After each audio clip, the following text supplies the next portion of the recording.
తెలంగాణ రాష్ట్ర శాసనసభకు జరిగిన మూడవసారి ఎన్నికల్లో మీరు స్పీకర్గా ఎన్నిక కావడము చాలా సంతోషకరమైన విషయం అది అధ్యక్ష. నిజంగా చెప్పాలంటే మేము ఈసారి ప్రభుత్వం వచ్చిన తర్వాత మీరు ఒక పొజిషన్లో ఉంటారు అనుకున్నాం. చాలా కష్టపడి పైకి వచ్చిన మీరు అంతకంటే ఇంకా పెద్ద స్థానంలో గౌరవప్రదమైన స్థానం వచ్చేసరికి ఇంకా చాలా ఆనందం కలిగింది. నాకు సంతోషకరమైన వార్త.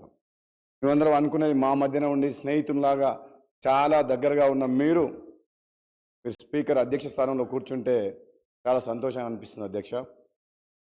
ప్రతిపక్ష సభ్యులు అందరూ కూడా మాట్లాడినప్పుడు వాళ్ళకి సమయం ఇవ్వాలని కోరుతున్నప్పుడు గత శాసనసభలో నేను కూడా 3.5 సంవత్సరాలు పనిచేసిన అధ్యక్ష. అప్పుడు సభ్యుల సంఖ్య ప్రమాణంగా తీసుకొని నిమిషానికి లెక్క పెట్టుకుంటూ మాటకు అడుగడుగున మాకు అడ్డంకులు ఉండేది అధ్యక్ష.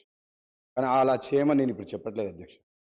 సంఖ్యాపరంగా కాకుండా ప్రజా సమస్యల మీద మాట్లాడేటప్పుడు ప్రతిపక్ష సభ్యులకు తగిన సమయం ఇవ్వాలని, అధికారపక్షమైన ప్రతిపక్షమైన ఈ తెలంగాణ రాష్ట్ర ప్రజలు ఎన్నో ఆశలతో తెలంగాణ రాష్ట్రం సాధించుకున్నారు కాబట్టి ఈ ప్రజాస్వామ్యాన్ని కాపాడే విధంగా ప్రశ్నించే గొంతుగా ప్రజల పక్షాన ప్రజాప్రతినిధులుగా ఎన్నికై ఈ సభకు వచ్చిన ప్రతి ఒక్కరికి కూడా వాళ్ళ సమస్యలు కానీ వాళ్ళ నియోజకవర్గ సమస్యలు కానీ తెలంగాణ రాష్ట్రంలో ఎన్నో ఆశలతో పెట్టుకున్న ప్రజల సమస్యలు కానీ మాట్లాడే అవకాశం మీరందరికీ కూడా కల్పిస్తారని చెప్పి కోరుకుంటూ, ఒక విధంగా చెప్పాలంటే గతంలో జరిగిన చేదు అనుభవాలను నేను చెప్పదలుచుకోలేదు. కానీ సభ్యులందరికీ కూడా అధికార పక్ష సభ్యుల పార్టీ తరఫున మేము మాటిస్తున్నాం.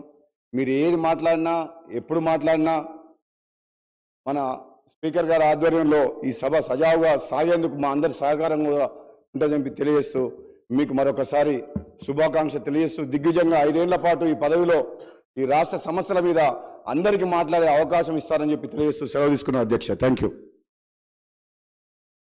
ఆది శ్రీనివాస్.